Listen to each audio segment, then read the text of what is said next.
పూర్వకాలంలో నైమిషారణ్యంలో సూతమహాముని వారు కూర్చుని ఉండగా శౌనకాది ఋషులందరూ కూడా ఆ సూతమహాముని వారి వద్దకు వెళ్ళి ఇలా అడిగారట, అయ్యా ఋషిపుంగవ, కలియుగంలో స్త్రీలందరూ కూడా సర్వ సౌభాగ్యాలు పొందడానికి ఏదైనా వ్రతాన్ని ఉంటే చెప్పవయ్యా అంటే అప్పుడు సూతమహాముని వారు ఆ ఋషులందరికీ కూడా ఇలా చెప్తూ ఉన్నారట.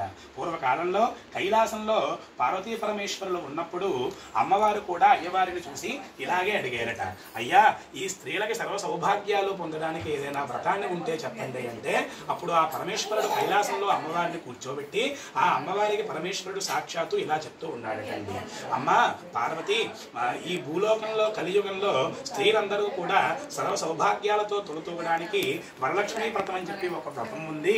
ఆ వ్రతాన్ని ఎవరైతే ఆచరిస్తారో వాళ్ళందరికీ కూడా ఆ అమ్మవారి అనుగ్రహంతో సకల సంపదలు, సిరులు, ఐశ్వర్యాలు, పుత్ర పౌత్రాభివృద్ధి కలుగుతుంది అని చెప్పగానే అమ్మవారు అడిగారట, అయ్యా పరమేశ్వర, ఈ వ్రతాన్ని ఏ దేవతని ఆరాధించాలి, ఎప్పుడు ఆరాధించాలి, ఎలా ఆరాధించాలి అని చెప్పి అడగగా అప్పుడు పరమేశ్వరుడు ఇలా చెప్తూ ఉన్నాడట, ఓ పార్వతి, ఈ వ్రతానికి ప్రధాన దేవత ఎవరయ్యా అంటే వరలక్ష్మీ దేవత.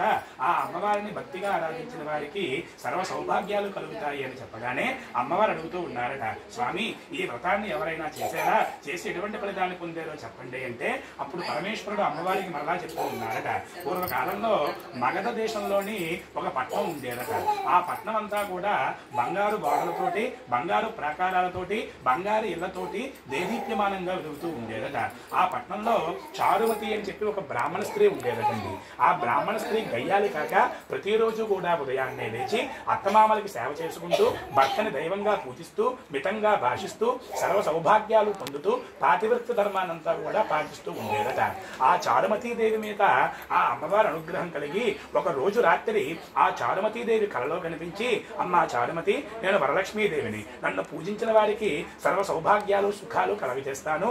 నన్ను శ్రావణ మాసంలోని పౌర్ణమికి ముందుగా వచ్చే శుక్రవారం నాడు నన్ను ఆరాధించాలి అని చెప్పగానే ఆ చారుమతీదేవి ఆ కలలోనే ఆ వరలక్ష్మీదేవికి ఉపచార పూజలన్నీ కూడా చేసి అమ్మవారికి ఆరాధన, అర్చన, నైవేద్యాలన్నీ సమర్పించి ఆ అమ్మవారికి కలలోనే ప్రదక్షిణ చేస్తూ కనిపించిందటండి.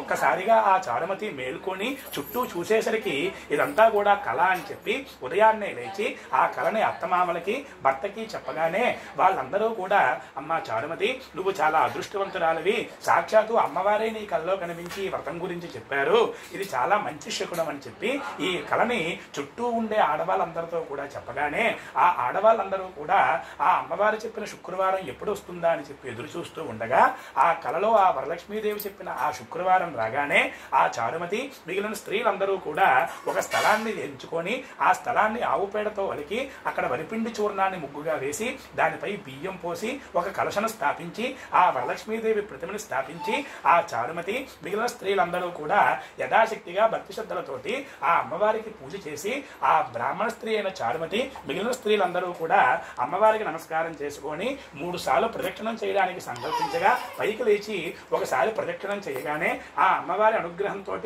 ఆ స్త్రీలందరికీ కూడా గళ్ళు గళ్ళు అంటూ శబ్దం చేస్తూ పట్టీలు వచ్చాయట. రెండోసారి ప్రదక్షిణ చేసేసరికి ఆ చేతికి బంగారు ఆభరణాలు ప్రత్యక్షమయ్యాయట.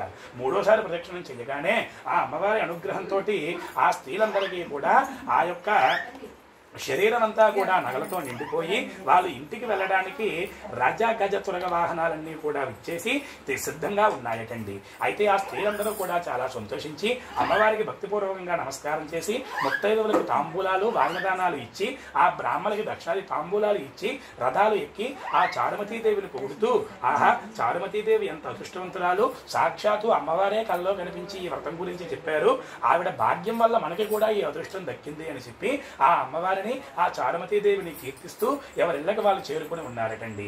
ఇలా ప్రతి ఏడాది కూడా శ్రావణ మాసంలో పౌర్ణమి రోజు వచ్చే శుక్రవారం నాడు మనం యథాశక్తిగా అమ్మవారిని పూజించడం ద్వారా, భక్తి శ్రద్ధలతో అమ్మవారిని అర్చించడం ద్వారా ఆ వరలక్ష్మీదేవి అనుగ్రహంతో మనకి సర్వ సుఖాలు, సౌభాగ్యం, ఆరోగ్యం, ఐశ్వర్యం కలుగుతుంది అని చెప్పి మనకి పురాణ గాథ.